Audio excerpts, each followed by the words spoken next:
The November rain fell relentlessly against the tall windows of the Velvet Room, creating rivulets that distorted the glowing Manhattan skyline beyond. Elena Martinez moved gracefully between tables, her black uniform pristine despite the grueling 6-hour shift already behind her. At 23, she had mastered the art of becoming invisible, essential in a restaurant where the wealthy discussed matters they believed were beneath the notice of those who served them. "Table 7 needs another bottle of the Chateau Margaux," whispered James, the senior waiter, as he passed her in the narrow corridor leading to the kitchen. His eyes held a warning she'd learned to recognize. "The Constantine party. Be professional, keep your head down, and whatever you do, don't make eye contact." Elena nodded, her dark hair pulled back in a tight bun that emphasized the exhaustion shadowing her brown eyes. 3 jobs: the Velvet Room, morning shifts at a cafe in Brooklyn, weekend tutoring, all to keep pace with her younger brother's medical bills. Carlos was only 19, diagnosed with a rare heart condition 2 years ago. Every shift, every tip, every aching step brought her closer to the next payment, the next treatment, the next hope that he might live a normal life. She collected the wine bottle from the temperature-controlled cabinet, checking the label twice. $15,000 per bottle, more than she earned in 3 months. The thought didn't make her bitter anymore, just tired. The private dining room occupied the entire northeast corner of the restaurant's second floor. Through the frosted glass doors, Elena could see shadows moving, hear the low rumble of masculine voices punctuated by occasional laughter. She knocked softly, waited for the acknowledgement, then entered. The room fell silent as she stepped inside. 7 men sat around an oval table made of dark mahogany, its surface reflecting the warm glow of the crystal chandelier overhead. The air smelled of expensive cologne, aged wine, and something else, something Elena couldn't quite name but instinctively recognized as power. These weren't just wealthy men. These were men who shaped the city beyond these walls, who made decisions that rippled through thousands of lives. At the head of the table sat Victor Constantine. Elena had seen him before, of course. He dined at the Velvet Room monthly, always in this same private room, always surrounded by the same serious-faced men in tailored suits. But she'd never served him directly, never stood close enough to feel the weight of his presence. He was 40, though he carried his years with a confidence that made age irrelevant. His dark hair was touched with gray at the temples, perfectly styled. His suit was charcoal gray, fitted so precisely it must have been custom-made. But it was his eyes that caught her attention. Ice blue, sharp, assessing everything with the intensity of a man who missed nothing and forgot less.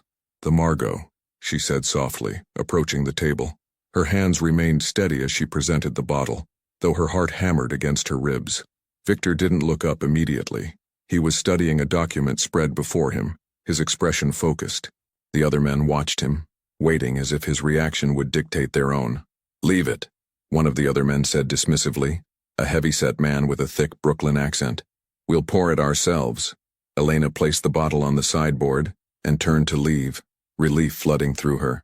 Almost safe, almost invisible again. "Wait," Victor's voice stopped her mid-step. It wasn't loud, but it carried absolute authority, the kind of voice that expected obedience and received it. She turned slowly. "Sir?" He looked up then, and the full force of his attention landed on her like a physical weight. For 3 seconds that felt like 3 hours, he studied her face. Elena forced herself not to look away, not to show fear, even as every instinct screamed at her to flee. "You work here often?" he asked. "5 nights a week, sir. 2 years now." "Observant?" The question surprised her. "I try to be, sir." A slight smile touched his lips, though it didn't reach his eyes. He lifted the document he'd been studying, a spreadsheet covered in numbers and calculations, and held it toward her. "Then perhaps you can settle a debate. I've told these gentlemen there's an error in these financial projections. They insist I'm wrong. What do you think?" The other men shifted in their seats. The heavy-set one laughed outright. "Victor, she's a waitress. What would she know about international finance?" "Maybe nothing," Victor replied, his gaze never leaving Elena's face. "Or maybe she sees what you don't. Fresh eyes often catch what experienced ones miss." Elena's mind raced. This was a test, though she couldn't understand why or what it meant. Refuse, and she'd insult him. Not wise with a man like Victor Constantine. Accept, and she'd make a fool of herself in front of these powerful men. But then she thought of Carlos, lying in a hospital bed in Queens, waiting for his next treatment. She thought of the tutoring she did on weekends, helping high school students with mathematics and accounting.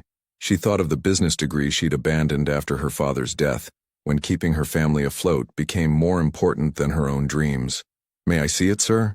The room erupted in low chuckles. One man whispered something to his neighbor. Another shook his head, already dismissing her. Victor stood, walked around the table, and handed her the document. "Take your time," he said quietly. "There's no rush." Elena accepted the papers with steady hands, though her pulse thundered in her ears. The restaurant sounds faded, the clink of silverware, the murmur of conversation from the main dining room, even the rain against the windows. Everything narrowed to the numbers before her. It was a complex spreadsheet, tracking investments across multiple international markets, currencies, conversion rates, projected returns, risk assessments, the kind of analysis that would typically require specialized software and hours of review. But Elena had always possessed an unusual gift with numbers. They spoke to her in ways words sometimes didn't, forming patterns and relationships that seemed obvious once she saw them.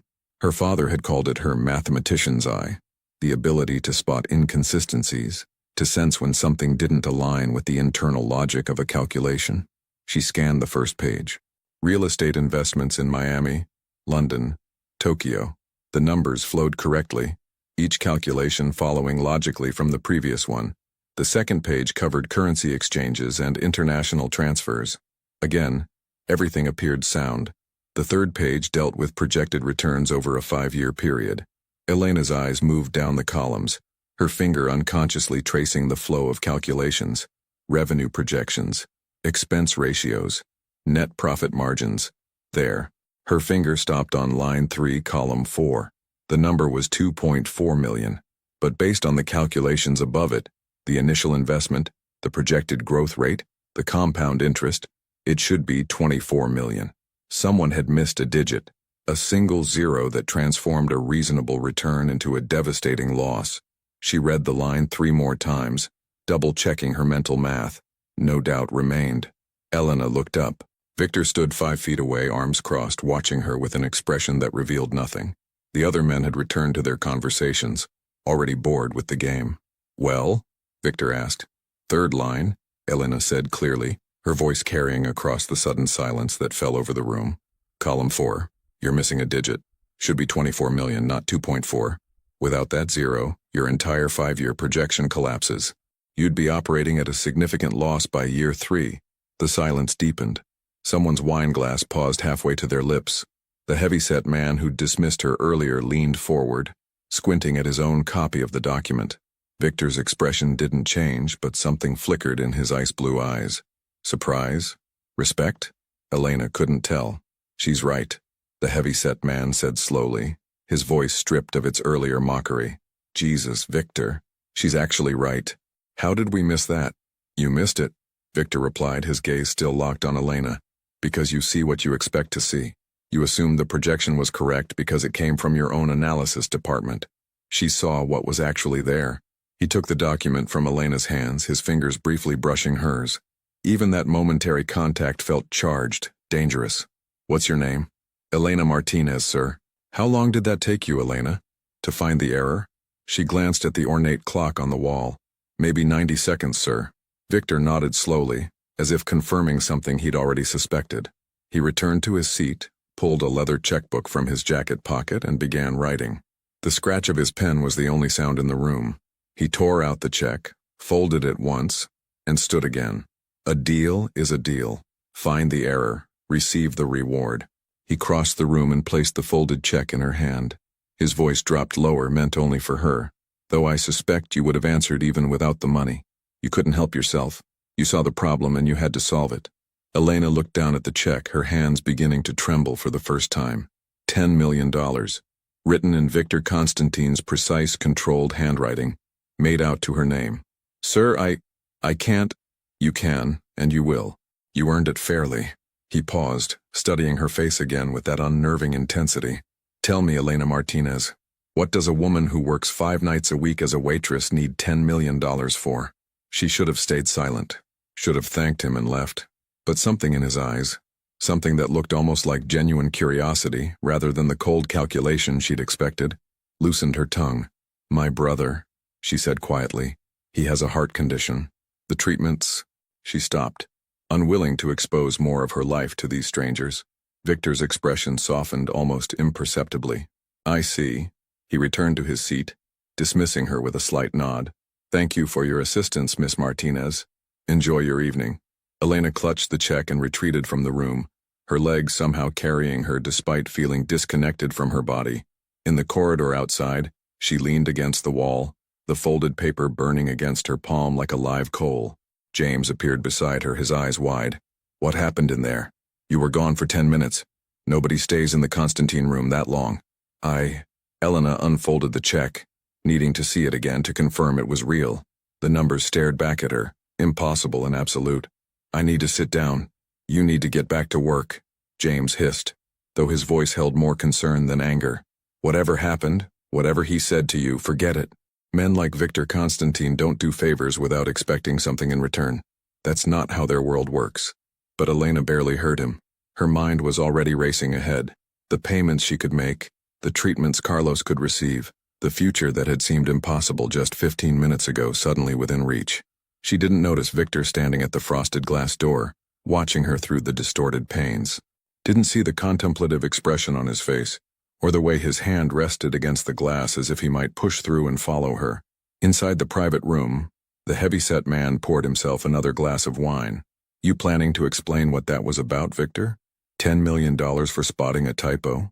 Since when do you throw money at waitresses?"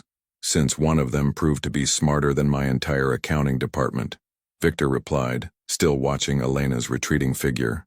"Do you know how rare it is to find someone who sees clearly? Who looks at a problem and finds the truth rather than the answer they want to see? She's a liability now," another man warned. "You gave her $10 million in front of witnesses. People will talk. Your competitors will wonder why. The authorities might ask questions. Let them." Victor finally turned away from the door, returning to his seat with a thoughtfulness that his associates rarely witnessed.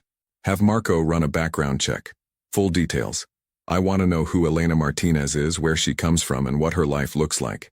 "Victor," the heavy-set man began, his tone cautionary. "She found an error that would have cost us $80 million over 5 years," Victor interrupted.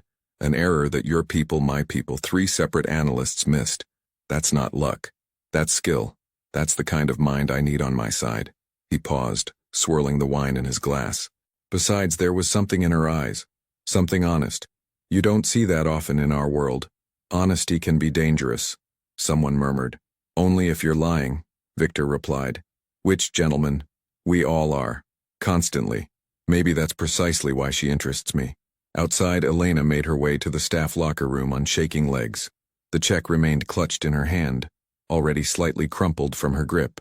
She pulled out her phone and photographed it, needing proof that this moment was real. Then she called the hospital. "Queens Medical Center. How may I direct your call?" "Carlos Martinez's room, please. Patient in the cardiology wing." The line clicked, rang twice. Her brother's voice, weak but alert. "Hello? Carlos, it's me." Elena's voice cracked despite her best efforts. "I need you to listen very carefully. Everything's going to be okay. All the treatments you need, the surgery they said we'd have to wait for. We can do it now. All of it." "Elena, what are you talking about? Did you win the lottery or something?" She laughed, a sound somewhere between joy and hysteria. "Something like that. I'll explain when I visit tomorrow. Just know that you're going to get better. I promise." After she ended the call, Elena sat alone in the locker room, the check laid flat on the bench beside her. The rain continued outside, but she barely heard it. Her life had just changed in the space of 10 minutes, in the time it took to scan a spreadsheet and speak 3 words. Third line, missing digit. She didn't know then what James had tried to warn her about, that Victor Constantine never did anything without purpose, that the check in her hand was only the beginning of something far more complicated than simple generosity. She didn't know that in accepting his challenge, she'd opened a door into a world from which there might be no return. All she knew was that her brother would live, and for that moment, in that rain-soaked November evening in Manhattan, nothing else mattered. But upstairs in the private dining room, Victor Constantine was already making plans, already seeing possibilities in Elena Martinez that she hadn't yet recognized in herself. already beginning to weave her into his world in ways that would change both their lives forever. The game had begun, though only one of them knew they were playing. The morning after receiving the check, Elena stood in the lobby of Capital Trust Bank on Fifth Avenue, her hands trembling slightly as she clutched her worn leather purse. The marble floors gleamed under crystal chandeliers, and every surface seemed designed to remind people like her that they didn't belong in spaces like this. "Miss Martinez?" A well-dressed bank manager approached, his smile professional but curious. "Please follow me to my office. A check of this magnitude requires special handling." Elena had barely slept. She'd spent the night researching Victor Constantine, her laptop glowing in the darkness of her small Brooklyn apartment. The results had been simultaneously impressive and terrifying. Businessman, philanthropist, investor, those were the official titles. But beneath the polished surface lurked whispers and rumors, connections to powerful families, business rivals who mysteriously withdrew from competition, deals that seemed too perfectly orchestrated to be coincidence. Yet nothing concrete, nothing provable. Victor Constantine existed in the gray space between legitimate enterprise and something darker, and he navigated it with the skill of someone who'd spent a lifetime learning where the lines were drawn. "The check has cleared," the manager said, his tone respectful now as he reviewed his computer screen. "Mr. Constantine's accounts are well established with us. The funds will be available in your account within 24 hours. May I suggest speaking with one of our investment advisors? A sum this size requires careful management." Elena nodded absently, her mind already racing toward hospital bills, treatment schedules, the surgery Carlos needed. $10 million. It still felt like a dream, something that would dissolve if she examined it too closely. As she left the bank, her phone buzzed with a text from her manager at the Velvet Room. "Need to talk. Come in early today." The afternoon shift at the restaurant felt different. Elena noticed it immediately, the way conversation stopped when she entered rooms, how her coworkers' eyes followed her with a mixture of envy and concern. Even the kitchen staff, usually too busy to pay attention to front-of-house gossip, watched her with renewed interest. Marcus, the restaurant manager, waited for her in his office. He was a thin man in his 50s, with gray hair and kind eyes that had seen too much of the city's underbelly to be easily surprised. But today, those eyes held worry. "Close the door, Elena." She complied, her stomach tightening with anxiety. "You understand that what happened last night is unusual," Marcus began carefully. "Men like Victor Constantine don't hand out millions of dollars on a whim. They don't notice people like us. And when they do, there's always a reason. He gave me a challenge. I answered correctly. That's all it was." Marcus leaned back in his chair, studying her face. "Is it? Because this morning I received a phone call from his office. They're making a reservation for tonight. Victor Constantine specifically requested that you serve his table." Elena's heart skipped a beat. "He's coming back? For the third time this week. He usually comes once a month, Elena. Never more. And he's never requested a specific server." Marcus's voice softened. "I'm not telling you what to do. You're an adult, and after 2 years I trust your judgment. But be careful. Men in his position, they're used to getting what they want. And I'd hate to see you get hurt." "I can handle it," Elena said, with more confidence than she felt. "Can you? Because if he makes you uncomfortable, if he crosses any lines, you tell me immediately. I don't care how much money he has or how much influence. You're under my protection in this restaurant." The gesture touched her more than she'd expected. "Thank you, Marcus, really." Victor arrived at 8:30, as the dinner service reached its peak. He wasn't alone. 2 men accompanied him, both wearing suits that screamed expensive tailoring and discreet security training. They flanked him like shadows, their eyes constantly scanning the room with professional paranoia. But it was Victor who dominated the space. He moved through the restaurant like he owned it, which, Elena suddenly realized, he might actually do. She'd never thought to research who held the ownership stakes in the Velvet Room. "Miss Martinez." His voice was warmer than she remembered, though his eyes maintained their calculating sharpness. "I hope I'm not disrupting your evening." "Not at all, Mr. Constantine." "Your usual table?" "Actually, I was hoping for something more private. Perhaps the corner booth overlooking the street?" It was an unusual request. That booth was typically reserved for couples seeking intimacy, not businessmen with security details. But Elena simply nodded and led them across the dining room, acutely aware of the stares following their progress. Once they were seated, the 2 security men positioned themselves at a nearby table, close enough to intervene if needed, but far enough to provide the illusion of privacy. Wine? Elena asked, falling into the familiar rhythm of her work. Actually, I'd prefer to talk. Victor gestured to the empty seat across from him. Would you join me? Just for a moment. Every instinct told Elena this was a bad idea. She glanced toward Marcus, who watched from across the room with obvious concern. But curiosity, and something else, something she didn't want to examine too closely, made her slide into the booth. I'm working, Mr. Constantine. I can't. I've already spoken with Marcus. He's agreed to spare you for 15 minutes. Victor leaned forward slightly, his voice lowering. I want to apologize if my actions last night made you uncomfortable. That wasn't my intention. You gave me $10 million. I'm not uncomfortable. I'm confused. A genuine smile touched his lips, transforming his face from intimidating to almost handsome. Fair enough. Let me explain. I've built my business on finding talent where others don't think to look. Most people see a waitress. I saw someone who could solve in 90 seconds what 3 analysts missed in a week. That's valuable. So this was a job interview? In a manner of speaking. He paused as a waiter brought water glasses, waiting until they were alone again. I'm offering you a position at my company, Elena. Financial analyst. Starting salary of $300,000 per year, full benefits, and the opportunity to actually use that mind of yours for something more than memorizing dinner orders. Elena stared at him, certain she'd misheard. You're offering me a job? I'm offering you a career. Your background check. You ran a background check on me? Anger flared in her chest. Of course I did. Would you prefer I make business decisions based on feelings? His bluntness was almost refreshing. I know you attended NYU for 2 years studying business and accounting before your father died. I know you've been working 3 jobs to support your brother. I know you have student debt, medical bills, and about $47 in your checking account. Or you did until yesterday. The invasion of privacy should have outraged her. Instead, Elena found herself oddly calm.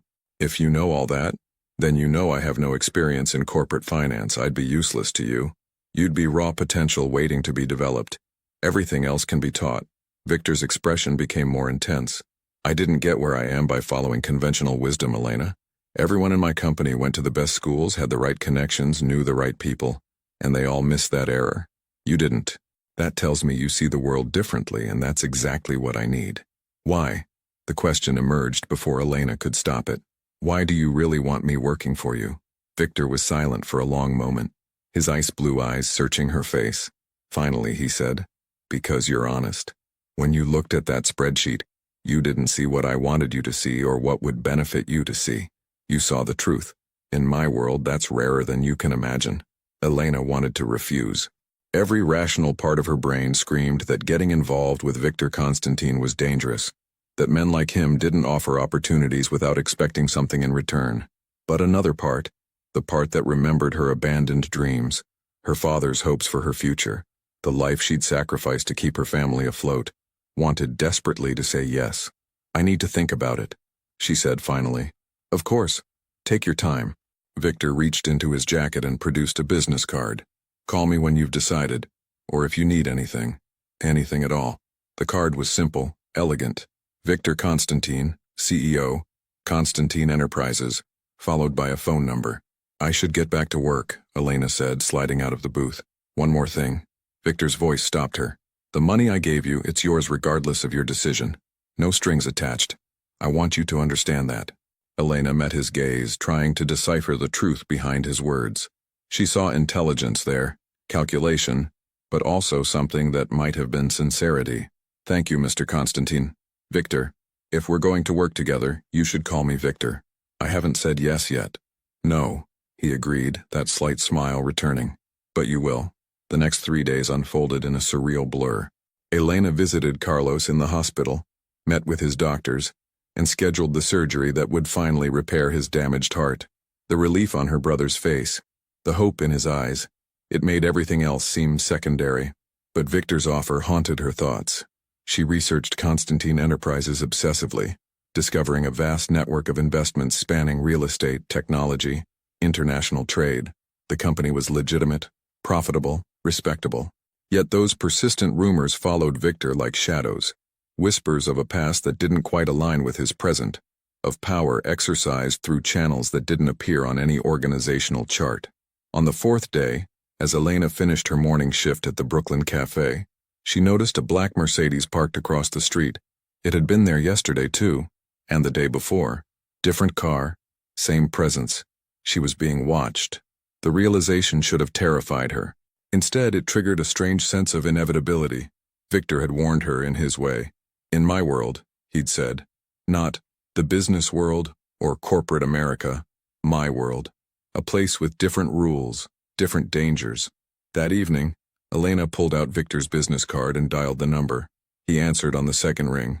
Miss Martinez, I was beginning to think you'd decided against my offer. I have questions first. Ask them. Elena took a breath. Am I in danger? The cars following me, the men watching my apartment? Is that your protection or your surveillance? Silence stretched between them, and when Victor spoke again, his voice carried a weight it hadn't before. Both. My interest in you has drawn attention from people who might want to use that interest against me. The security is necessary. That's honest, at least. I told you. Honesty matters to me. A pause. Are you afraid? Yes, Elena admitted. But I'm also tired of being afraid of everything. Afraid of bills I can't pay. Of futures I can't plan. Of dreams I can't pursue. Your offer terrifies me, Victor. But so does spending the rest of my life wondering what if. Then work for me. Learn from me. I can't promise it will be easy, but I can promise you'll never be bored. And I can promise that as long as you're honest with me, I'll protect you. From what? From whatever comes. His voice softened. Elena, I know my reputation precedes me. I know what people say, what they suspect. Some of it is true. Some of it is exaggeration. But what I'm offering you is real. A chance to be more than circumstances have allowed you to be. The question is, are you brave enough to take it? Elena looked around her tiny apartment, at the second-hand furniture, the bills stacked on the kitchen counter, the photograph of her father that she kept by her bed. She thought of Carlos, finally getting the treatment he needed. She thought of the degree she'd abandoned, the career she'd sacrificed. When do I start? She could hear the smile in Victor's voice. Monday morning, 9 o'clock. I'll send a car for you. I can take the subway. Elena, you work for me now. You'll take the car. After ending the call, Elena sat in the gathering darkness of her apartment, wondering if she'd just made the best decision of her life or the worst. The Mercedes was still parked across the street, its presence both threatening and reassuring. Her phone buzzed with a text from an unknown number. Welcome to Constantine Enterprises. Your employment contract and building access credentials will arrive tomorrow. Looking forward to working with you. Victor. A second text followed immediately. And Elena, thank you for trusting me. Monday morning arrived, wrapped in the sharp cold of December. Elena stood outside her apartment building at 8:30, dressed in her only professional suit, a simple navy ensemble she'd bought for college interviews 4 years ago. It still fit, though the cut was dated and the fabric showed its age. The black Mercedes pulled up precisely on time. The driver, a stern-faced man in his 60s, opened the rear door without a word. Elena slid inside, the leather seats cold against her legs. Manhattan rushed past the tinted windows, the city transforming from the familiar neighborhoods of Brooklyn into the gleaming corporate towers of Midtown. The car stopped in front of a building Elena had passed 1,000 times without truly seeing. 60 stories of glass and steel, the Constantine Enterprises logo etched discreetly above the entrance. Top floor, the driver said, speaking for the first time. Mr. Constantine is expecting you. The elevator ride felt endless. Helena watched the numbers climb, her reflection staring back from the polished doors. She looked young, nervous, completely out of her depth, which she supposed she was. The doors opened onto a reception area that belonged in an architecture magazine. Floor-to-ceiling windows offered panoramic views of Manhattan, the morning sun painting the city in shades of gold. Expensive artwork adorned the walls. Everything spoke of power, money, and the kind of success Elena had only observed from a distance. Miss Martinez, a woman in her 40s, approached, her demeanor professional but not unkind. I'm Patricia, Mr. Constantine's executive assistant. Welcome to Constantine Enterprises. Victor is finishing a call, but he asked me to give you a brief orientation while you wait. Patricia led her through a maze of offices and conference rooms, explaining the company structure, the various departments, the expectations for employees. Elena tried to absorb it all, but her attention kept drifting to the views, to the obvious wealth surrounding her. to the reality that this was now her world. "And this," Patricia said, opening a door, "will be your office." Elena stepped inside and stopped breathing. It wasn't large, probably one of the smaller offices on the floor, but it had a window. A real window with a view of the city. A desk, a computer, bookshelves waiting to be filled. Her name was already printed on a placard by the door. Elena Martinez, financial analyst. "It's too much," Elena whispered. "It's what every analyst receives," Patricia assured her. "Though I'll admit, most of them have MBAs and years of experience. Victor must see something special in you. That's what worries me." Patricia's expression shifted, becoming almost maternal. "A word of advice? Victor Constantine is demanding, exacting, and he expects excellence. But he's also fair. If you work hard, if you're honest with him, he'll value you. Just be careful not to disappoint him. He doesn't forget, and he doesn't forgive easily." Before Elena could respond, Patricia's phone buzzed. "He's ready for you. His office is at the end of the hall. The door will be open." Victor's office occupied the entire northwest corner of the building. Elena entered to find him standing by the windows, phone pressed to his ear, speaking in rapid Russian. He turned as she entered, his eyes meeting hers, and she felt that same electric recognition she'd experienced in the restaurant. He was dressed more casually today, dark slacks, white shirt with the sleeves rolled to his elbows, no tie. It made him seem younger, more approachable, though the air of controlled power remained unchanged. Victor ended his call and pocketed his phone. "Elena, punctual. I appreciate that." He gestured to the seating area, a leather sofa and chairs arranged around a coffee table. "Please sit. We have a lot to discuss." Elena perched on the edge of the sofa, her posture rigid with nerves. Victor took the chair across from her, close enough that she could see the flecks of darker blue in his eyes. "First, I want to establish something important," he began. "Your success here depends on two things: your ability to learn and your willingness to be honest with me. I don't expect you to know everything. That's why I'm investing time in training you. But I do expect you to admit when you don't understand something and to speak up when you see problems. Can you do that?" "Yes. Even if it means contradicting me? Even if it means pointing out my mistakes?" Elena thought of the spreadsheet, of how easily she might have stayed silent in that private dining room, especially then. Victor smiled, genuine pleasure lighting his features. "Good. That's exactly what I need to hear." He leaned back, his posture relaxing slightly. "You're going to work directly with me for the first 3 months. I want you to understand not just the technical aspects of financial analysis, but how I think, how I make decisions, what I look for in opportunities. You'll attend meetings, review contracts, analyze proposals. Consider yourself my apprentice." "That seems like an inefficient use of your time." "On the contrary, teaching you forces me to articulate processes I usually handle instinctively. You might be surprised how often that reveals flaws in my thinking." He paused. "Besides, I enjoy your perspective. You haven't been trained to see the world the way everyone else in this building does. That's valuable." Over the next hour, Victor outlined her responsibilities, the projects she'd be working on, the expectations for her performance.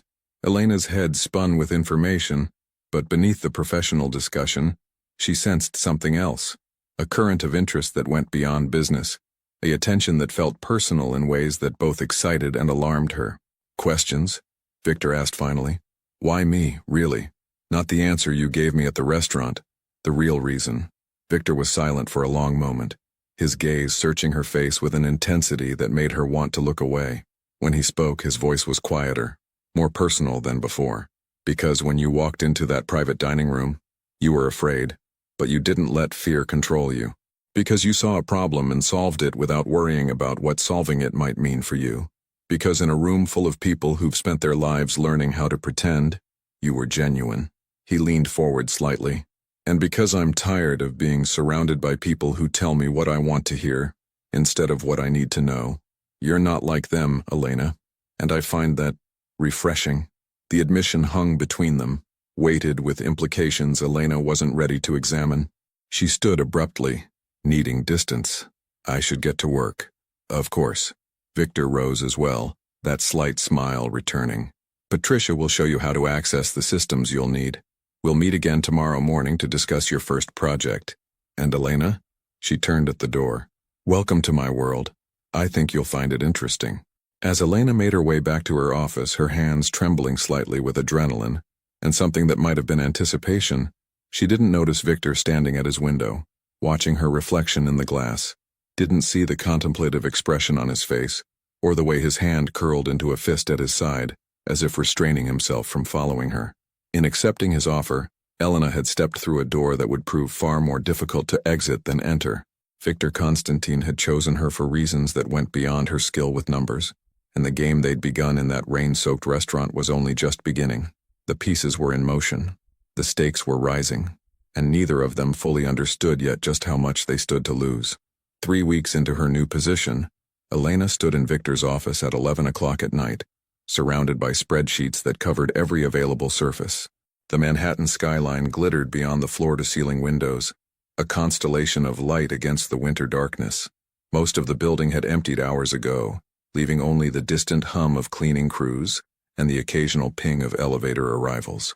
"There," Elena said, pointing to a series of transactions highlighted in yellow on her laptop screen.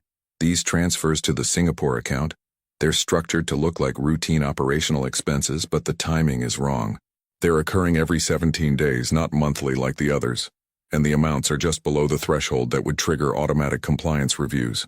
Victor moved closer, studying the screen over her shoulder. She'd grown accustomed to his proximity over the past weeks, though her awareness of him never quite faded. He smelled of expensive cologne and coffee, a combination that had become familiar during their long working sessions. "How much total?" he asked. "Over the past 6 months, nearly $8 million. Someone's been very careful, very patient." Elena pulled up another document. "But they made a mistake in the routing codes. See? These 3 transactions went through different intermediary banks than the others. It breaks the pattern." Victor straightened, his expression darkening. "Marcus Chen.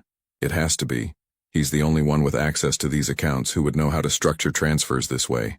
His jaw tightened with barely controlled anger. 20 years, I've known him for 20 years. Elena watched emotions flicker across Victor's face. Betrayal, fury, something that might have been hurt.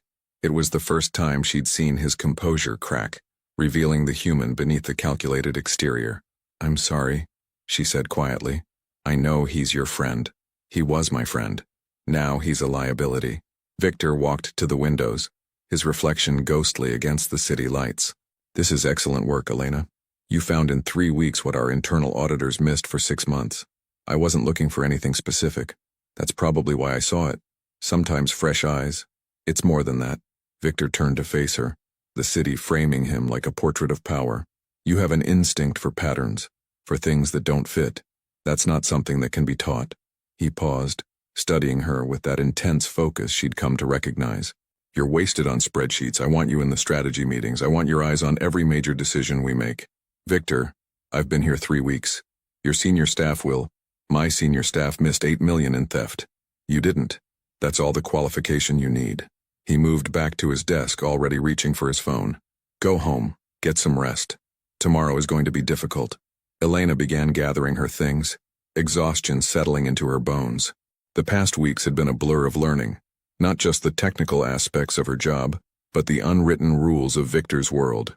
How to read the silences in meetings, how to distinguish between the legitimate business operations and the carefully orchestrated arrangements that existed in legal gray areas, how to navigate the complex web of loyalties and rivalries that defined Constantine Enterprises. "Elena," Victor's voice stopped her at the door. "Thank you for your honesty, for not being afraid to show me what you found, even knowing it would cause problems. That's what you hired me for." "Yes, but not everyone would have done it." His expression softened almost imperceptibly. "You continue to surprise me." The car Victor had assigned her, along with a driver named Thomas who possessed the discretion of a priest and the awareness of a bodyguard, waited at the building's entrance. Elena had stopped protesting the security measures after the first week, recognizing them as non-negotiable. "Home, Miss Martinez?" Thomas asked as she slid into the back seat. "Actually, the hospital first.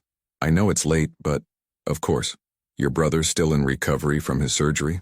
Elena smiled, grateful for Thomas's quiet kindness. "Yes. The doctors say he's healing perfectly. I just want to check on him." The drive to Queens Medical Center took 40 minutes through light late-night traffic.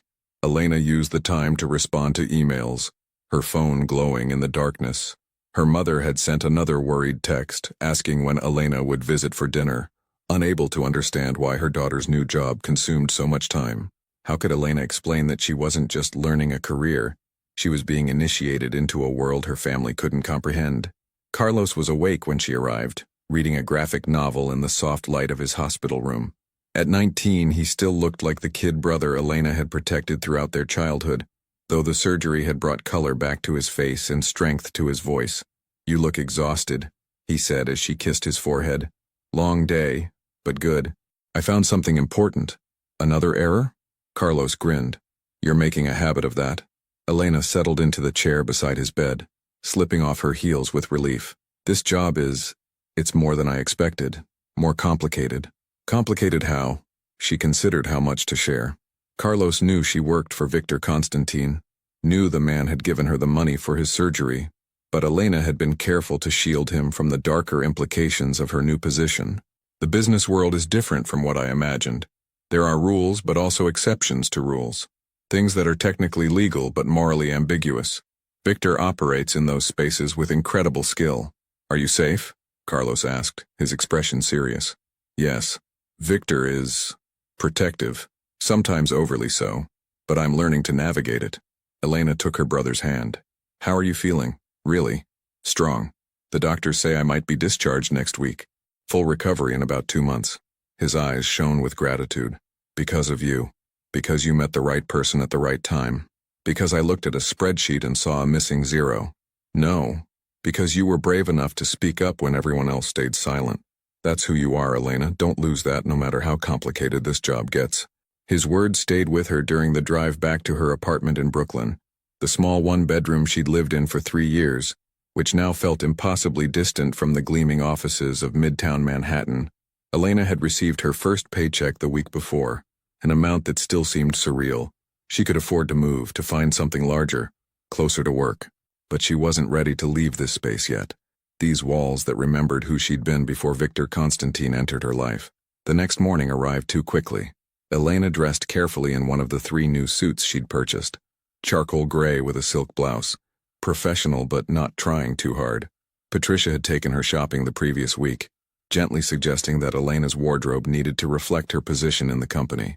The experience had been both humiliating and oddly touching, Patricia's matter-of-fact kindness making the charity easier to accept.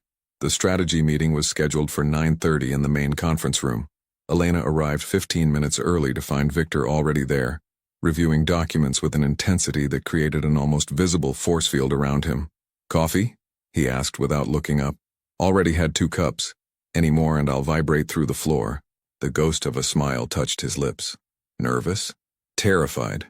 Your senior staff is going to wonder why someone with 3 weeks' experience is sitting in on strategic planning. Let them wonder. I don't explain my decisions." Victor finally looked up, his gaze assessing. "You found major theft that no one else detected. That earns you a seat at this table, trust me." The other executives began arriving. 7 men and 2 women, all impeccably dressed, all carrying themselves with the confidence of people accustomed to power. Elena recognized them from her orientation. Richard Torres, CFO, Sandra Huang, Head of International Operations, James Morrison, Chief Legal Counsel, and 4 others whose names she'd memorized but whose functions still confused her. They took their seats around the massive table, some nodding politely to Elena, others ignoring her entirely. The atmosphere was professional but tense, everyone aware that Victor had called an unusual meeting. Victor waited until everyone was settled, then began without preamble. "Marcus Chen has been stealing from the company. $8 million over 6 months. Routed through Singapore and the Cayman Islands. Elena discovered it 3 weeks into her employment. Would anyone like to explain how our internal controls missed this for half a year?" The silence was absolute. Elena watched faces carefully, shock on most, but also calculation. Sandra Huang's expression remained completely neutral, which was itself revealing. "How do we know it was Marcus?" James Morrison asked carefully. "Because he's the only person with the necessary access and knowledge to structure the theft this way." Victor's voice was cold, controlled. "Elena will walk you through the evidence. Please pay attention. I want everyone to understand how we failed so we can ensure it doesn't happen again." For the next 20 minutes, Elena presented her findings, her voice steady despite her racing heart. She'd learned from watching Victor that confidence was half perception, and she forced herself to speak with authority. The executives listened intently, several taking notes, their initial skepticism gradually shifting to grudging respect. "The question," Richard Torres said when she finished, "is what we do about it. Marcus has been with us since the beginning. He knows where all the bodies are buried." The phrase made Elena's skin prickle. It was probably metaphorical, but with Victor's reputation she couldn't be entirely certain. "We handle it quietly," Victor said. "Marcus will resign for personal reasons. The money will be repaid in full, plus compensation for our investigation costs. In exchange, we don't pursue charges. He disappears from New York and never works in finance again." "That's generous," Sandra observed. "Some might say too generous. Some might say I value loyalty enough to give even traitors one chance to walk away." Victor's tone made clear the conversation was over. "James, draw up the agreement. Sandra, I want you to personally oversee the transition of Marcus's responsibilities. As of this morning, Elena is promoted to senior analyst and will be taking on some of his portfolio." The announcement sent shockwaves through the room. Elena's stomach dropped. She'd expected praise for finding the theft, not a massive promotion. "Victor," Richard began carefully, "Elena is obviously talented, but 3 weeks. 3 weeks in which she accomplished what your entire department failed to do in 6 months. Victor interrupted. "I'm not interested in seniority or credentials. I'm interested in results. Elena gets results." His gaze swept the table. "Does anyone else have concerns they'd like to voice?" No one spoke. The message was clear. Victor had made his decision, and arguing was pointless. After the meeting, as the executives filed out, Sandra Huang lingered. She approached Elena with a slight smile that didn't quite reach her eyes. "Congratulations on your promotion. Quite impressive for someone so new." "Thank you," Elena said carefully, sensing the danger beneath Sandra's polished exterior. "A word of advice? In this company, loyalty to Victor is everything. He rewards it generously and punishes betrayal without mercy. You've seen him at his best. Brilliant, protective, generous. Pray you never see him at his worst." Before Elena could respond, Sandra left, her heels clicking against the marble floor with military precision. "Don't let Sandra intimidate you," Victor said from behind Elena. She turned to find him watching the doorway where Sandra had disappeared. "She's testing you, seeing if you'll crack under pressure. Will there be more tests?" "Constantly. You've risen too far too fast. People will want to see if you deserve it or if you're just—" He trailed off. "Just what? Your charity case? Your favorite?" Victor's expression shifted, something flickering in his eyes that Elena couldn't quite read. "You're neither. You're talented, and I recognize talent when I see it. But yes, people will speculate about our relationship. They'll wonder if there's more to it than professional respect." "Is there?" The question escaped before Elena could stop it. The silence stretched between them, heavy with implications. Victor took a step closer, close enough that Elena could see the fine lines around his eyes, the silver threading through his dark hair at the temples. "What do you think?" he asked quietly. Elena's heart hammered against her ribs. Over the past 3 weeks she'd felt it growing. The awareness between them, the way conversations lingered too long, the way his hand would brush hers when passing documents, the way he watched her when he thought she wasn't looking. She told herself it was projection, imagination, the natural result of spending so much time together. But standing here now, with Victor's ice-blue eyes searching her face with that characteristic intensity, Elena couldn't deny it any longer.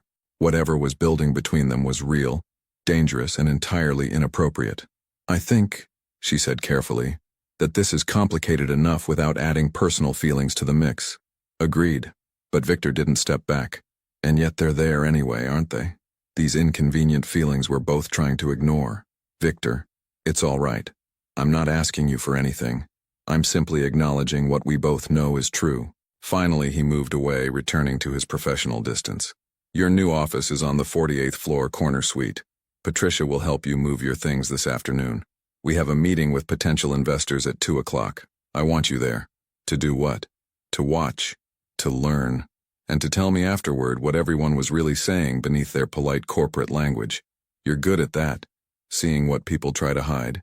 The afternoon meeting took place in a private dining room at an exclusive restaurant Elena had only read about in magazines. 3 investors from a London-based firm were considering a partnership that would expand Constantine Enterprises into European markets. The deal was worth hundreds of millions. Elena sat beside Victor, taking notes and observing. The conversation flowed in the careful language of high-stakes business. Veiled threats disguised as concerns, demands wrapped in suggestions, power plays masked as collaboration. She watched body language, noticed who deferred to whom, cataloged the moments when smiles didn't match words. Victor was masterful. He gave ground on minor points, making the investors feel powerful, while never budging on anything that truly mattered. He was charming when needed, intimidating when necessary, and always in control. "What did you think?"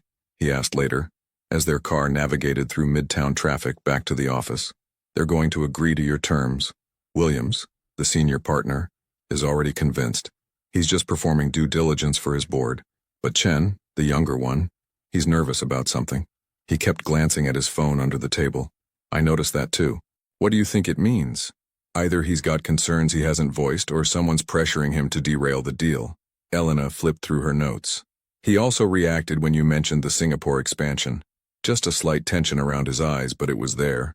Victor pulled out his own phone, typing rapidly. "I'll have someone look into his connections in Singapore." "Good catch." They worked in comfortable silence for the rest of the drive. Elena's laptop balanced on her knees as she compiled her observations into a formal report. This had become their rhythm. Victor testing her, challenging her, pushing her to see deeper, think more critically. She was learning at an exponential rate, absorbing not just business strategy but the subtle art of reading people, understanding motivations, anticipating moves before they were made. "Elena," Victor said as the car pulled up to their building, "I need you to understand something. The promotion I gave you today will create enemies, people who've been with the company for years, who expected those positions, who resent your rapid advancement. Some of that resentment will be professional. Some of it will be personal, directed at you because of your relationship with me. Our professional relationship? Yes. But others won't see it that way. They'll assume," he paused, choosing his words carefully, "they'll assume you've earned your position through means other than merit." Heat flooded Elena's cheeks. "Let them assume. I know the truth. You know the truth. That's what matters." "Is it?" Victor's gaze held hers. "Because I need to know you can handle it. The whispers, the speculation, the judgment. I need to know you won't let it affect your work or your confidence. I've spent my whole life being underestimated, Victor. Being a waitress, people treated me like I was invisible. At least now they're noticing me, even if they're judging. I'll take that over invisibility." Something shifted in Victor's expression. Approval mixed with something warmer, more personal. "You're stronger than you know. That's one of the things He stopped himself. "One of the things I respect about you." They held each other's gaze for a moment too long, the air in the car suddenly charged with unspoken tension. Then Victor's phone rang, shattering the moment. "I have to take this," he said, his tone returning to business. "Go home. Rest. Tomorrow we're flying to Boston to meet with the Caldwell Group. Early flight, 6 a.m. Thomas will pick you up at 4:30. "Boston? Victor, I don't have—" "Patricia has already arranged everything, clothes, travel documents, hotel reservation. All you need to do is show up." As Elena rode the elevator down to the lobby, her head spinning with the day's events, she tried to process everything that had happened. A promotion, a near confession from Victor, a business trip to Boston. 3 weeks ago, she'd been serving dinner to wealthy strangers. Now she was one of them, or at least she was supposed to be. But Carlos's words echoed in her mind. "Don't lose who you are." Looking at her reflection in the elevator's polished doors, Elena wondered if it was already too late. The woman staring back wore designer clothes and carried a leather briefcase. She spoke confidently in board meetings and analyzed million-dollar deals. She was becoming someone her family wouldn't quite recognize. And the most terrifying part? She liked it. Liked the challenge, the respect, the feeling of using her mind for something that mattered. Liked working beside Victor, matching his intensity, earning his approval. Liked him. That was the truth she'd been avoiding, the feeling she'd tried to dismiss as gratitude or admiration or professional respect. But tonight, in the car, when he'd almost said something before stopping himself, Elena had felt it clearly, this pull between them that went far beyond business, far beyond appropriate. Victor Constantine was 40 years old, powerful, dangerous, and wrapped in more secrets than she could probably ever uncover.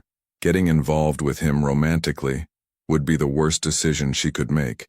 And yet, as Elena settled into the back of her car for the drive home, She couldn't stop replaying the moment when their eyes had met, the electricity that had sparked between them, the way her name sounded when he said it with that particular intensity. She was in dangerous territory, walking a line between professional and personal that grew thinner every day. And the worst part was that she wasn't sure she wanted to step back to safety. The game was changing. The stakes were rising. And Elena was no longer certain who was playing whom. The private jet cut through the pre-dawn darkness, its cabin lights dimmed to allow passengers to rest during the 90-minute flight to Boston. Elena sat across from Victor at a polished wood table, both of them surrounded by documents for the upcoming meeting with the Caldwell Group. She'd never been on a private plane before, had never imagined she would be, and the casual luxury of it still felt surreal. "You're not looking at the brief," Victor observed without glancing up from his own papers. "I memorized it last night. The Caldwell Group owns 17 properties across New England, primarily commercial real estate. They're cash-heavy but growth-stagnant. They need our international connections and market expertise. We need their established regional presence. And what they're not saying?" Elena had learned this was Victor's favorite question, the game of finding what lived beneath the surface of every deal. They're desperate.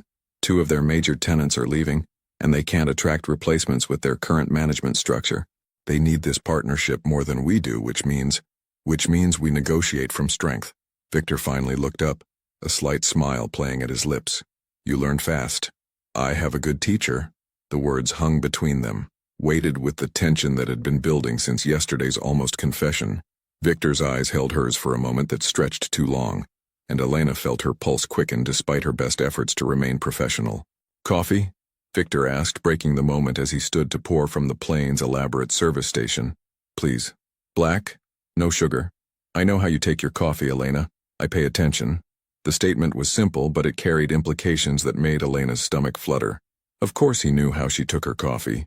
They'd spent countless late nights working together.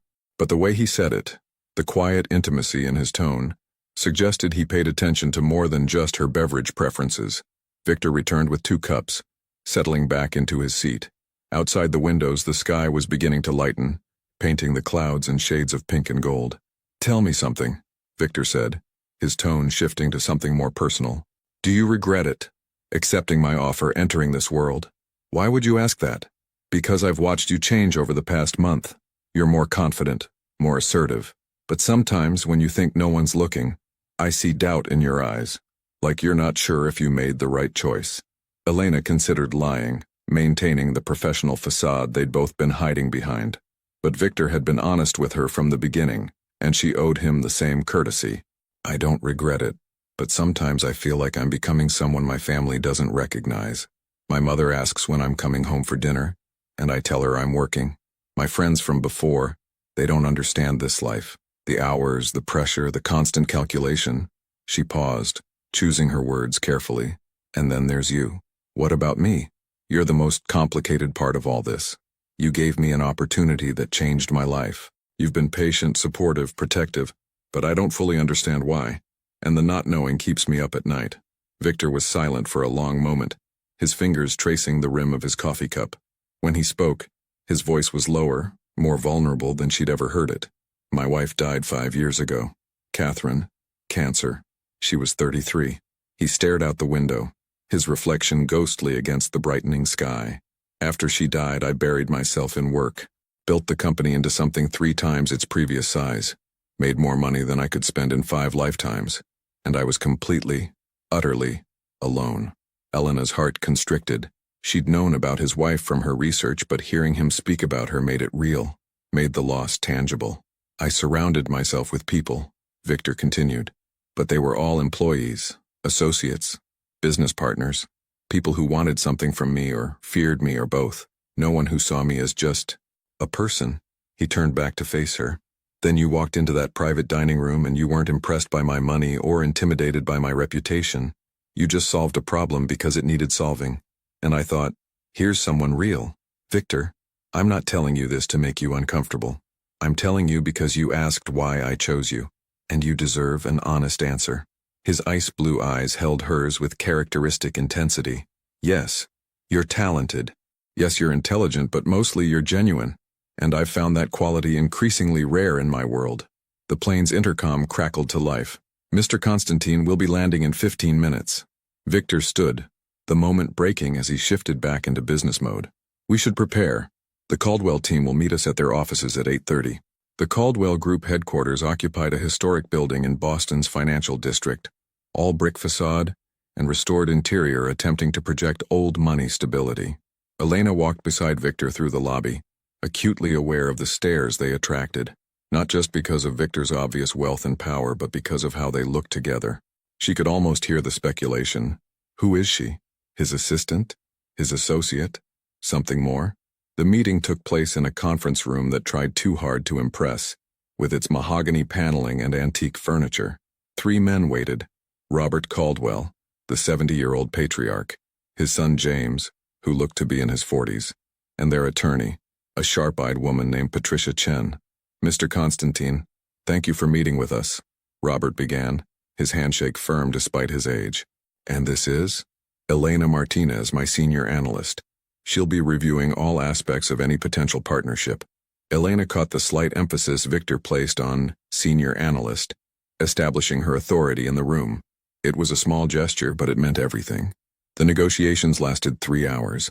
Elena took notes and observed, watching the dynamic between father and son. Robert clearly wanting the deal, James resistant and defensive. The attorney, Patricia, remained neutral, but Elena noticed how her questions focused on exit clauses and termination provisions. Someone was planning for failure. During a break, while the Caldwell team caucused in another room, Victor turned to Elena. Impressions? James doesn't want to sell. Or rather, he doesn't want to admit his father was right about needing outside help. Pride will make him difficult. Elena flipped through her notes.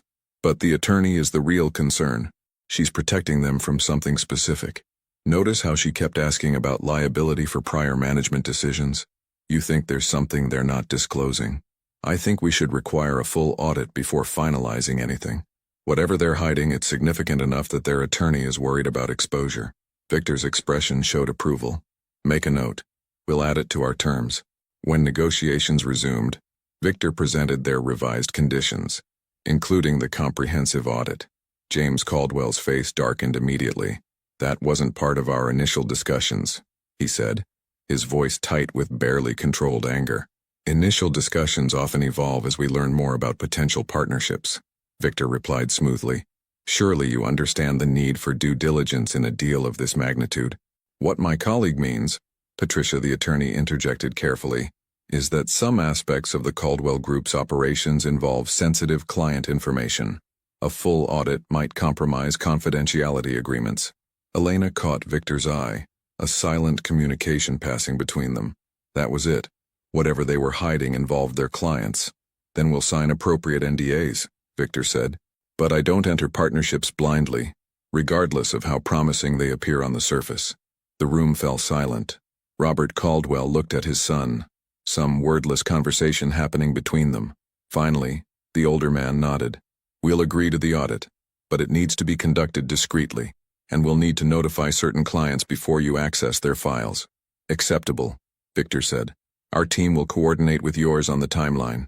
After the meeting concluded and they were back in the car heading to the airport, Elena turned to Victor. They're laundering money. That's what the audit will find. Victor's expression remained neutral. Possibly. Or they've simply been creative with their accounting to minimize tax exposure. Either way, it's information we need before committing resources. And if it is money laundering? If their clients are... Elena stopped, suddenly aware of the implications. We'd be partnering with people involved in illegal activities. We'd be partnering with people who have business challenges that require careful navigation, Victor corrected. Whether we proceed depends on the nature and scope of those challenges. Elena stared at him, trying to reconcile this response with the man who'd spoken so vulnerably on the flight up. You'd actually consider moving forward even if they're breaking the law?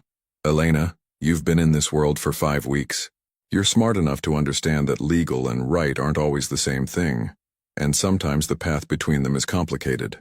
That's not an answer. Victor sighed, rubbing his temples. You want me to be absolute, to say I'd never do business with anyone who's ever broken a regulation or found creative interpretations of tax law. But that would eliminate 90% of potential partners. The world you came from, it has clear lines, clear rules. The world I operate in lives in the gray spaces. You asked me to be honest with you. This is honesty. Elena turned away, looking out the window at Boston passing by. Part of her had known this moment would come, when she'd have to confront exactly what working for Victor Constantine meant. She'd seen the warning signs, heard the rumors, felt the weight of the secrets that surrounded him. But she'd been able to ignore them when the work was exciting, and Victor was charming and everything felt like an adventure. Now, faced with the reality of what this partnership might involve, Elena couldn't ignore it anymore. "I need you to promise me something," she said finally, still looking out the window. "What?" "That you won't ask me to compromise my integrity. That if something crosses a line I can't cross, you'll respect that." Victor was quiet for a long moment. When Elena turned back to face him, his expression was serious, almost sad. "I promise. If something makes you uncomfortable, we'll discuss it. And if you can't be part of it, I'll find another way." He reached across the seat, his hand stopping just short of touching hers. "I don't want to corrupt you, Elena. I want to teach you how to navigate a complicated world while staying true to yourself. But I understand if that's not possible. If this is too much, if I'm too much, you can walk away. No judgment, no consequences. Except I'd lose my job, my salary, my ability to pay for Carlos's treatment. No. The money I gave you initially, plus 6 months' salary as severance. You'd be fine financially. The only thing you'd lose is this." He gestured between them. "Whatever this is that we're both pretending isn't happening." There it was. The admission they'd been dancing around for weeks. The acknowledgement that something existed between them beyond professional respect, beyond mentorship, beyond any appropriate workplace relationship. "We can't," Elena whispered. "You're my boss. The power dynamic alone makes it impossible." "I know." Victor's hand finally closed the distance, his fingers brushing hers in the lightest of touches. "But knowing something's impossible doesn't make it less real." They didn't speak for the rest of the drive or during the flight back to New York. But the silence wasn't uncomfortable. It was charged with all the things they weren't saying, all the feelings they were both trying to control. Elena used the time to think, to really examine what she wanted. She could walk away, take Victor's generous severance, find another job with her newfound experience and connections. It would be the safe choice, the smart choice, the choice that didn't involve falling for a man whose world was built on moral ambiguity and carefully maintained secrets. But when she looked at Victor, reading documents with that intense focus, his profile sharp against the window, his presence filling the small space with barely contained energy, Elena knew she wasn't going to walk away. Not yet, maybe not ever. She was in too deep, had come too far, wanted too much of what this new life offered. The challenge, the respect, the feeling of being valued for her mind rather than just her service. And yes, she wanted him, wanted to understand him, to see behind the walls he'd built, to touch the vulnerability he'd shown her so briefly. It was dangerous. It was probably foolish, but it was real. When they landed at Teterboro Airport, evening had fallen over New York. Victor's driver waited on the tarmac, but Victor paused before heading to the car. "I have a place in the city," he said. "A penthouse. Very private, very secure. I'd like to show it to you." Elena's heart hammered. This was the moment. The crossing of a line from which there might be no return. She should say no, should maintain the professional boundary, should protect herself from the inevitable complications. "Okay," she heard herself say. The penthouse occupied the entire top floor of a building in Tribeca, with floor-to-ceiling windows offering 360-degree views of Manhattan. The interior was minimalist but warm, all clean lines and expensive materials with artwork that even Elena recognized as significant. "This is where you live?" she asked, walking to the windows. "Sometimes. I have a house in Connecticut where I stay on weekends, but when I'm working late, I stay here." Victor moved to the kitchen, pulling out a bottle of wine. "Drink? I probably shouldn't. Probably not." But he poured 2 glasses anyway. They stood by the windows, the city spread below them like a sea of light. Elena could feel the tension building, the awareness of being alone together in this intimate space, all the professional barriers stripped away. "Tell me to leave," Elena said quietly. "Tell me this is a bad idea and I'll go." Victor set down his wine glass and turned to face her fully. "I can't tell you that. Because the truth is, you're the first person in 5 years who's made me feel something other than empty. And I'm selfish enough to want more of that feeling, even knowing it's complicated and potentially destructive. I don't know how to do this, how to separate work from whatever this is, how to be your employee and also—" Elena stopped. unable to finish the sentence. Also mine. Victor moved closer, close enough that she could feel the heat of his body. We don't have to figure it all out tonight. We don't have to make decisions or commitments or promises. But I need you to understand something, Elena. When I look at you, I don't see an employee. I see someone who challenges me, who isn't afraid of me, who makes me want to be honest even when honesty is dangerous. Victor. He reached up, his fingers barely touching her face, giving her every opportunity to pull away. When she didn't, when she instead leaned almost imperceptibly into his touch, something shifted in his expression, desire mixing with something deeper, more vulnerable. Tell me you feel it too, he said, his voice barely above a whisper. Tell me I'm not imagining this. Elena's rational mind screamed warnings, listed all the reasons this was a terrible idea. But her heart had been his since that first night in the restaurant when he'd seen her as more than invisible, when he'd given her a chance to prove herself. I feel it, she admitted, and it terrifies me. Me too. Then Victor kissed her, and Elena's world tilted on its axis. His lips were soft but insistent, one hand cupping her face while the other slid to her waist, pulling her closer. Elena's hands found his shoulders, then his hair, and she kissed him back with all the want she'd been suppressing for weeks. When they finally broke apart, both breathing hard, Victor rested his forehead against hers. I should apologize, he said, but I'm not going to. Good, because I'd have to call you a liar. He laughed, the sound surprising and genuine. What are we doing, Elena? Something complicated, something that probably won't end well, but something real. Victor pulled back enough to look at her face, his thumb tracing her cheekbone. I can't offer you uncomplicated. My life, my past, the things I've done, it's all messy and morally ambiguous and sometimes dangerous. But I can offer you honesty and protection, and whatever version of myself isn't consumed by business and obligation. That's enough, Elena said, and she meant it. They stood together by the windows, New York glittering below them, two people who'd found each other across impossible distances, social, economic, experiential, and decided the risk was worth taking. Neither of them spoke about tomorrow, about what this meant for their working relationship, about the complications that would inevitably arise. For this moment they simply existed together, two people allowing themselves to feel something real in a world built on careful calculations and strategic moves. But outside the warmth of the penthouse, forces were already moving. Elena's rapid rise had created enemies within the company. Victor's interest in her had drawn attention from rivals who would gladly use that vulnerability against him. And the Caldwell deal, with its buried secrets and complicated implications, would soon force both of them to confront exactly what lines they were willing to cross. The game was accelerating, the stakes were rising, and Elena and Victor had just made themselves each other's greatest weakness.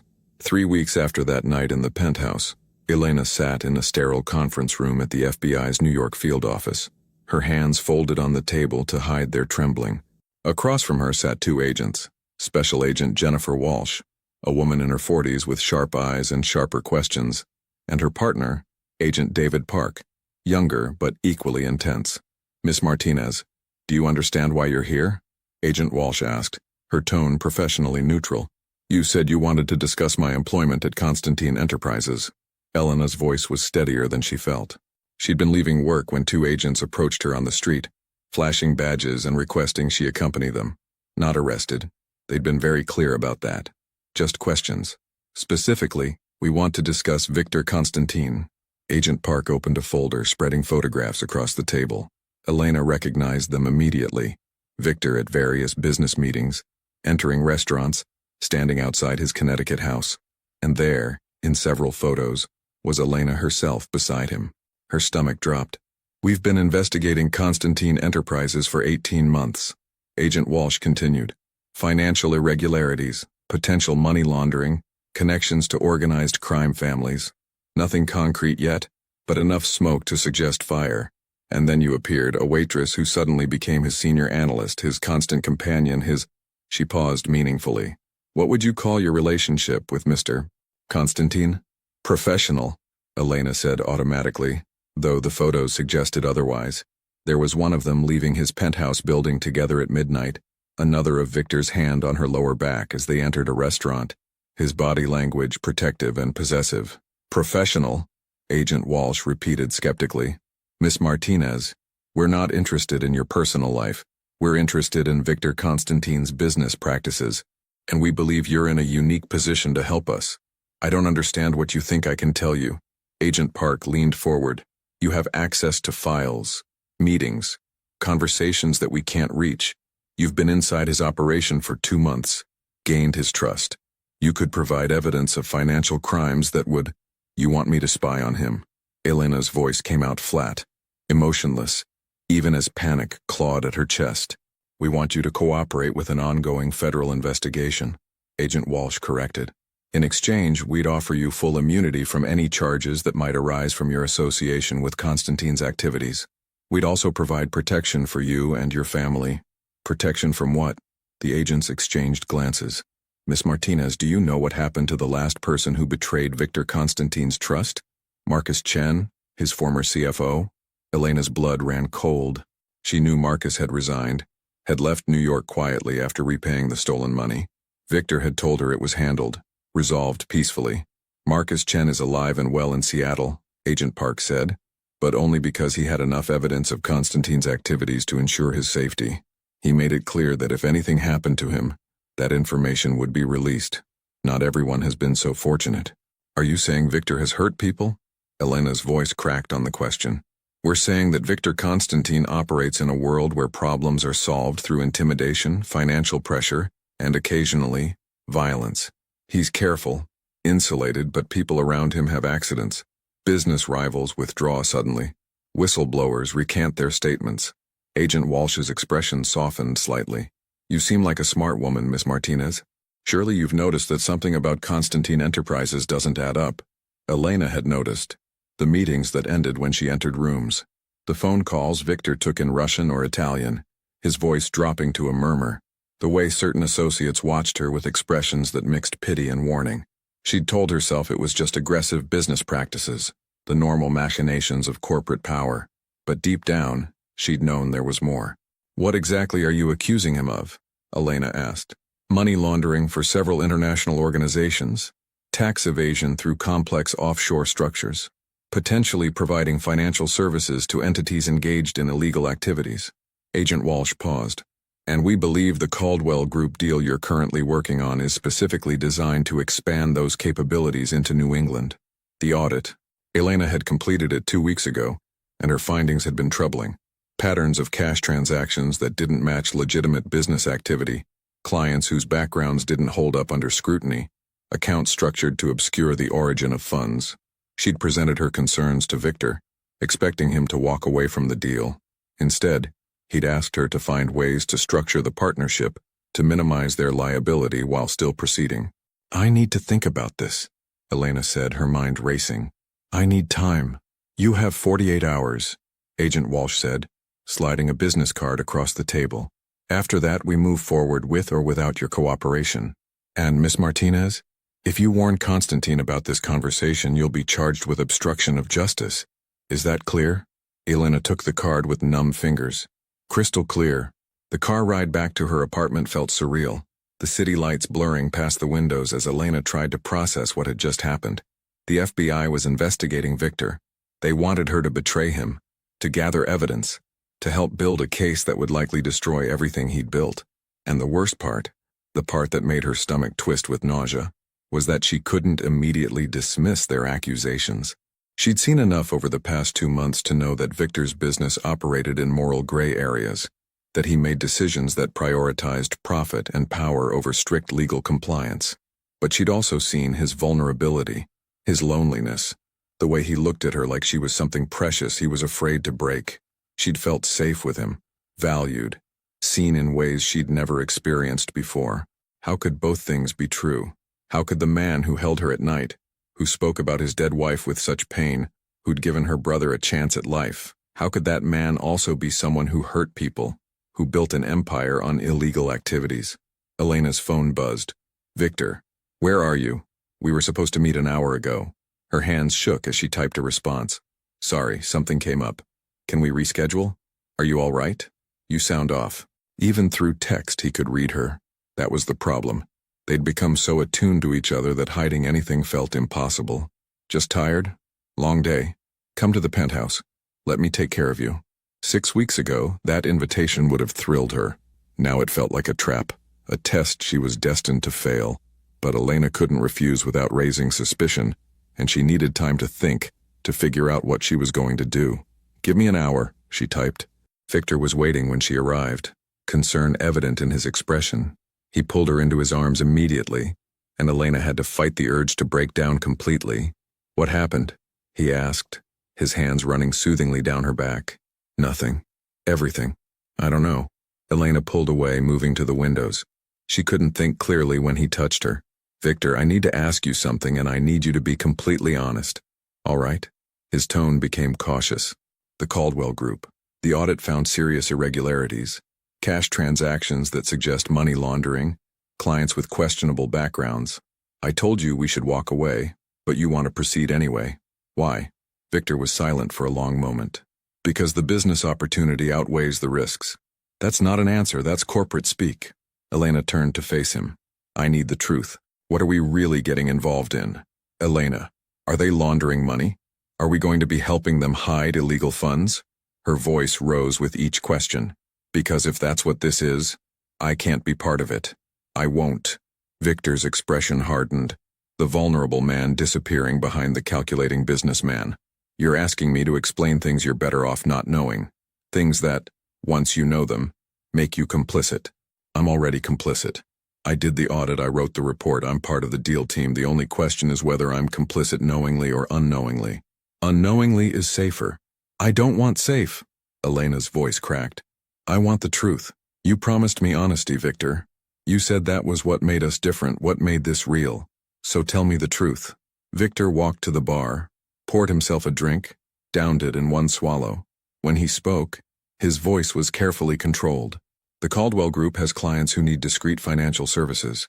Some of those clients operate in legal gray areas. Some operate outside the law entirely. By partnering with Caldwell, we gain access to their network, their infrastructure, their relationships. Yes, some of that involves moving money in ways that obscure its origins. But we're not doing anything illegal. We're providing legitimate financial services to clients whose activities we don't control or question. That's semantics. We'd be enabling illegal activities, even if we're not directly participating in them. Welcome to corporate America, Elena. Do you think any major financial institution has completely clean hands? They all have clients whose money comes from questionable sources. The only difference is how carefully they maintain plausible deniability." Elena felt tears burning behind her eyes. "I thought you were different. I thought—" She stopped, unable to finish. Victor set down his glass and moved toward her, but Elena held up a hand, stopping him. "Don't. Please don't touch me right now. I can't think when you do. What is this really about?" Victor's voice sharpened with suspicion. "You've known for weeks that my business operates in complicated spaces. Why is this suddenly a crisis?" Elena's mind raced. She couldn't tell him about the FBI. That would be obstruction of justice. And besides, she needed time to figure out her next move. But she also couldn't lie convincingly to someone who knew her so well. "Because it's one thing to know abstractly that your business involves moral compromises," she said carefully. "It's another to be actively participating in a deal that I know will be used for illegal purposes. That makes me culpable in a way I can't justify to myself." Victor studied her face with that unnerving intensity. "There's something you're not telling me. There are a lot of things we don't tell each other, Victor. That's the foundation of your entire world. Strategic omissions, careful truths, information as currency." Elena grabbed her purse, suddenly desperate to leave. "I need to go. I need to think." "Elena, wait." Victor caught her arm gently. "I know this is difficult. I know I'm asking you to compromise values that matter to you, but I also need you to understand something. You're in this now. You've seen things, know things that make you valuable to people who might want to hurt me. Walking away doesn't make you innocent or safe. It just makes you vulnerable." The words hit Elena like ice water. "Are you threatening me?" "I'm warning you. There's a difference." His grip on her arm tightened slightly. "I care about you, Elena. More than I should, more than is wise. But caring about you doesn't change the reality of the world we're operating in. If you walk away, I can't protect you. And there are people who would very much like to know what you know." Elena pulled her arm free, her heart hammering with fear and anger and a desperate sadness. "So what? I'm trapped? I either stay and become complicit in activities I find morally reprehensible, or I leave and become a target." I'm saying the choice was made the moment you accepted my job offer. The moment you walked into my world. Victor's expression held genuine regret. I tried to warn you. I told you it was complicated, that there would be things you'd have to accept. But you chose to stay anyway. I chose to stay because I trusted you. Because I believed you when you said you valued honesty and integrity. Because I thought, Elena's voice broke. I thought what we had was real. It is real. My feelings for you, your value to my organization, the respect I have for your mind, all of that is completely real. Victor moved closer, his voice dropping to something more intimate. But real doesn't mean simple, Elena. It doesn't mean easy. It means navigating complexity together, making difficult choices, accepting that sometimes there are no perfect answers. Elena wanted to believe him, wanted to fall into his arms and let him convince her that everything would be all right, that they could find a way through this together. But Agent Walsh's words echoed in her mind. People around him have accidents. I need time, Elena repeated, moving toward the door. Please, Victor, just give me some space to figure this out. He didn't try to stop her again, but his voice followed her to the door. 48 hours, Elena. Then I need to know if you're with me or against me, because in my world, there's no middle ground. Elena spent the next 2 days in agony, barely sleeping, unable to eat, her mind constantly spinning through impossible scenarios. She visited Carlos in the hospital. He was healing beautifully from his surgery, full of life and hope, and nearly broke down at the sight of him. Everything good in her life right now came from Victor, her brother's health, her career, her financial security. How could she betray the man who'd given her all of that? But how could she not? The FBI had evidence of illegal activities. People had been hurt, possibly worse, by Victor's organization. And if she helped him, if she stayed silent, she'd be complicit in whatever came next. On the morning of the second day, Elena made her decision. She called Agent Walsh's number, her hand shaking so badly she almost dropped the phone. I'll cooperate, but I have conditions. We're listening. My brother, he gets protected too. Full security, new identity if necessary. And I need your word that you'll move quickly. I can't do this for months pretending everything's normal while gathering evidence. It would destroy me. We can work with that. Come in this afternoon. We'll wire you up, brief you on what we need. With your access and cooperation, we could have enough for an arrest warrant within 2 weeks. 2 weeks.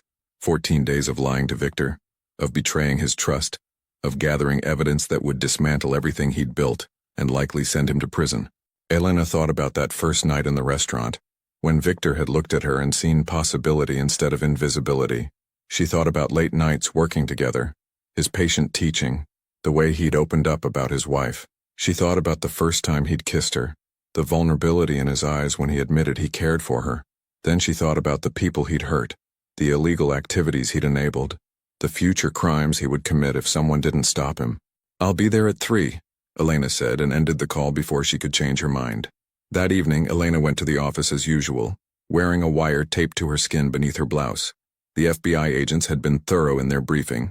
Ask open-ended questions, get Victor to discuss specific deals, try to get him to admit knowledge of illegal activities. Victor was in his office reviewing documents. He looked up when she entered, and his expression immediately showed concern. You look terrible. Did you sleep at all? Not much. Elena forced herself to move closer, to act normal despite the wire recording every word. I've been thinking about what you said, about being in this world, about there being no middle ground. And? Victor set aside his documents, giving her his full attention. And I need to understand more about what we're really doing, what the Caldwell deal means, what you expect from me going forward. Elena sat across from him, her heart pounding so hard she was sure he could hear it.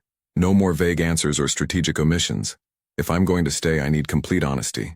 Victor studied her for a long moment, and Elena felt certain he could see right through her, could sense the deception. But finally he nodded. All right, complete honesty. What do you want to know? And as Elena began asking the questions that would seal Victor's fate, she felt something inside her breaking, the last remnants of the naive woman who'd walked into that restaurant 2 months ago, who'd believed that talent and hard work were enough, who'd thought she could enter Victor's world without losing pieces of herself along the way. She was crossing a line from which there would be no return. And the worst part was that she still wasn't entirely sure it was the right choice, but it was the only choice she could live with.